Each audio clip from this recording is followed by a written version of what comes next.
सिद्धि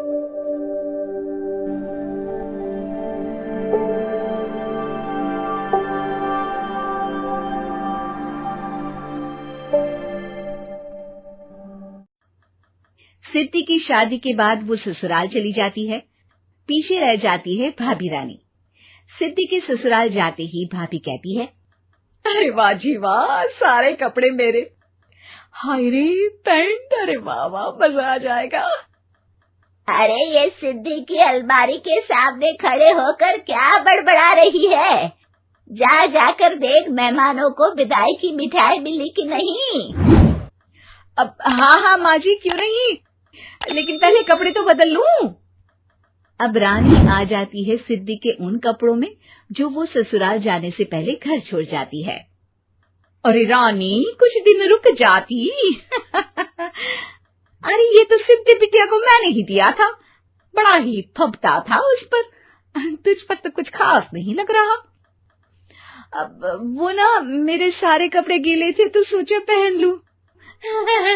वैसे भी सिद्धि को कौन सा भी पुराने आउटडेटेड कपड़ों को पहनना है। वैसे भी ये सूट तो मैंने तभी पहना था, वैसे खास है भी नहीं ये। हाँ ठीक है, लेकिन ना मेरी सिद्धि पर तो जमता था। सारे मेहमान चले जाते हैं और सिद्धि ससुराल से मायके पहली बार आती है। अपना घर, अपना कमरा, अपनी अलमारी। ये बोलकर जैसे ही सिद्धि अलमारी खोलती है तो सामने उसके कपड़ों की जगह कुछ और ही रखा होता है। माँ, जरा कमरे में तो आना। सास और रानी वहां पहुंच जाते हैं। रानी ने पहनी होती है सिद्धि की जींस और टी शर्ट। अरे भाभी, ये क्या? ये तो मेरी बड़ी ही महंगी टी शर्ट है, इसे आपने घर में क्यों पहनी है? अरे बहुत मिलती है दीदी ये चौक की मार्केट में, 150 में। ओ भाभी प्लीज, ये एरोपोस्टल है, 2000 की एक टी शर्ट।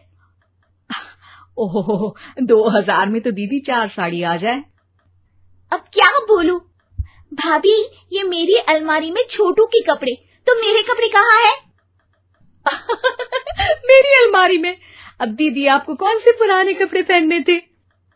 माना भाभी, लेकिन मैं जब घर आती तो यही सब पहनती ना। अरे तुम तो बड़ी कंजूस हो दीदी। खैर, वक्त आता है जब सिद्धि ससुराल के लिए रवाना हो रही होती है। अरे रानी, अंदर से सिद्धि का गिफ्ट ले आ, लड़की पहली बार ससुराल से मायके आई है।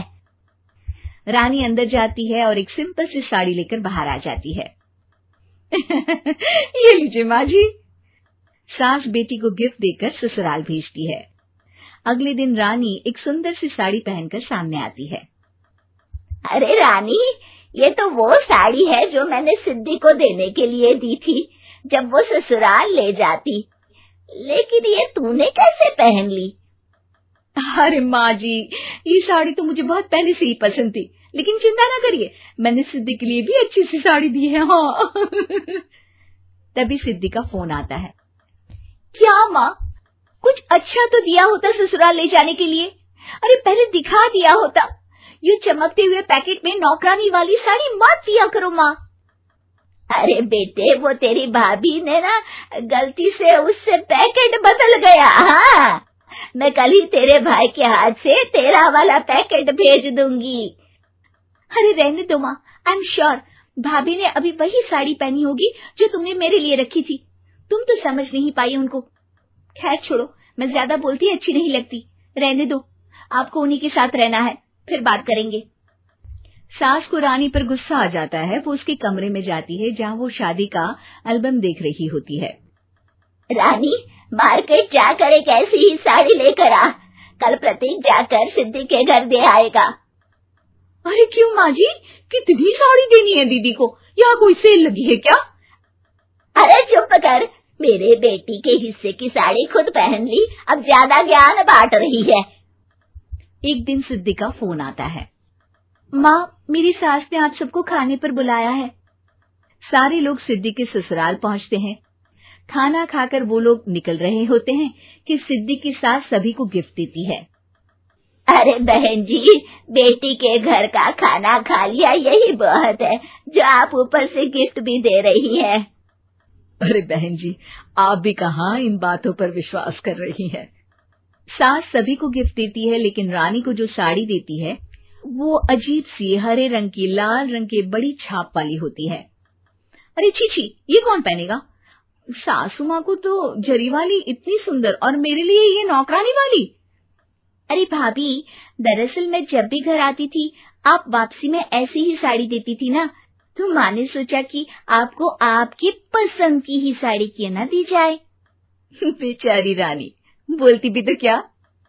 सिद्धि और सास रानी का चेहरा देखकर हंसने लगती है, तो रानी समझ जाती है कि अपने ही बिछाए जाल में वो फंस चुकी है।